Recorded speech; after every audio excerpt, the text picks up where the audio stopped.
I'm on live, huh?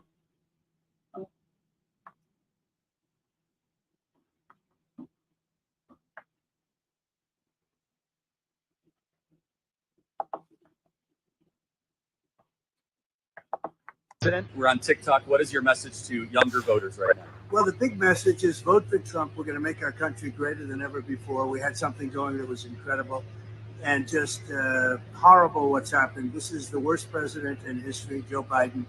And you look at it, even as a representative, he goes over to France and something happened that's not good. I don't know what it is. But we're going to make our country greater than ever before. And I appreciate all your support. Thank you. And you'll never ban TikTok. That's for sure. I will never ban TikTok. Thank you.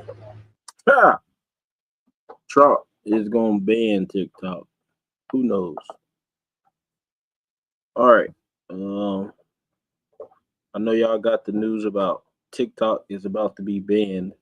January 19th, they've had an appeal in court, and it's possible that they could get an extension to not be banned all the way up until the Trump administration. But they're probably gonna get banned because China's getting too much data from the U.S. and that's not good.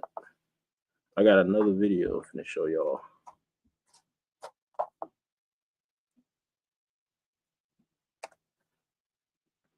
Let's see what CBNSC has to say. Getting a news alert this morning on TikTok. For that, we're going to turn to Julia Borston. Hey, Julia. That's right. A defeat for TikTok. A federal judge has refused to block the law that says that TikTok has to be divested by its parent company, Chinese ByteDance, by January 19th, or will be banned. Now, the judge had been asked to review this and rule on whether TikTok must abide by the DOJ's ban to give them time to appeal this. So this is a defeat for TikTok. We do expect TikTok to appeal this up to the Supreme Court. We have reached out to TikTok for comment. We have not heard back yet. And of course, Carl, there is, of course, this wild card of what incoming President Donald Trump will do because he's going to be inaugurated the day after this ban is scheduled to go into effect. So a lot of questions here about what will happen next, but we do, in fact, expect TikTok to appeal this decision by the judge to refuse to block this law that would call for a ban or divestiture of TikTok. Yeah, TikTok already getting a bunch of information from the U.S. citizens because everybody's on TikTok. Like a third of America is on TikTok. So I can see why Trump would want to ban it. Trump was against it at first, but he just said in that video that he would never ban TikTok. And it looks like they would probably be banned, or either they have to sell the company to an American person. They said before, if they don't get banned, they have to sell it to an American person. That's pretty much what they're saying. Like China can't just be in the U.S. getting information. So it looks like they probably will be banned because I think Trump tried to buy them, and I know he tried to ban them because he didn't like all the conspiracy videos and stuff like that was coming out. Something like that.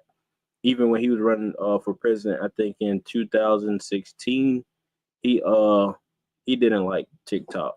But like I say, if you go to the first part of this video, you'll see where he just said that he would not ban TikTok. And that was 5 months ago. And, that was what he was campaigning for the presidency before he actually became president-elect. So that should be fun.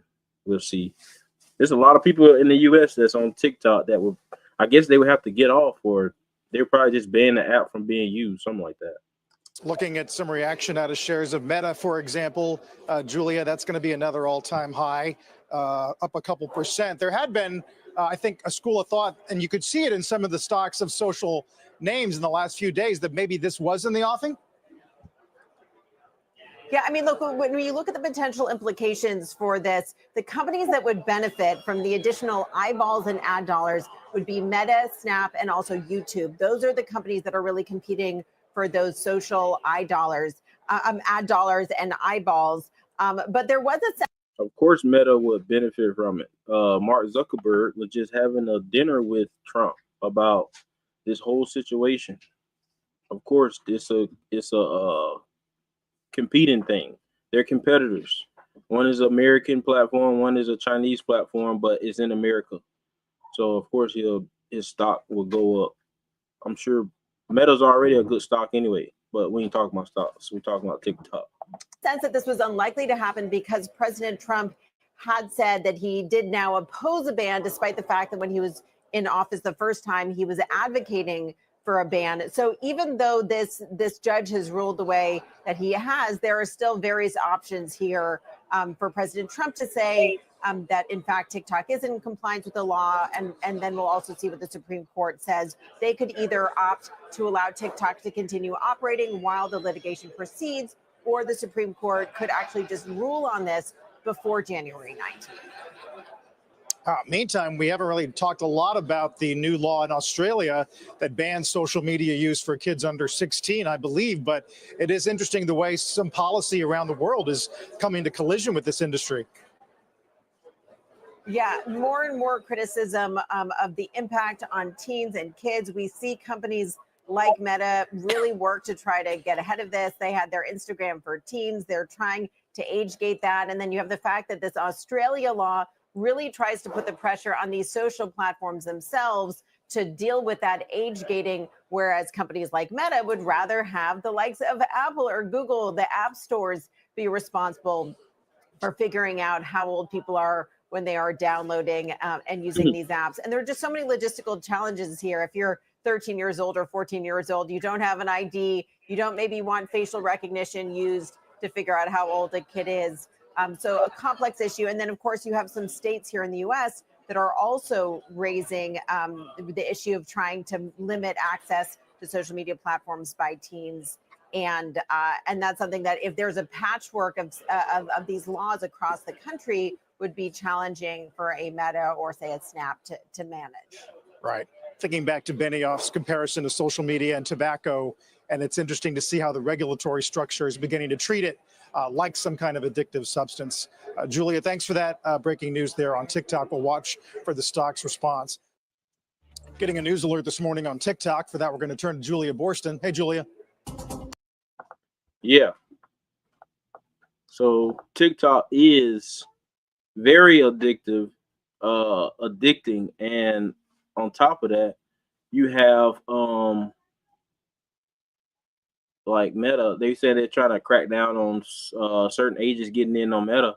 Bro, we used to lie to get in Facebook, and y'all did too. Y'all used to put 19. We used to put like 1950, 1960 something to make your birthday, make you older than what you are to get on Facebook. I don't know if they're that strict now, but they have to have a good plan to kick out those teens because, like I say, we used to lie and just get on there and put our birthday, put the fake birthday and stuff like that. And all social media is addicting. So we'll see how this goes leading up to January 19th. I'll see y'all on the next video. Don't be afraid to subscribe to this channel and make sure y'all like this video and share it with your friends, and let's grow this channel as more and more news come out. Peace out.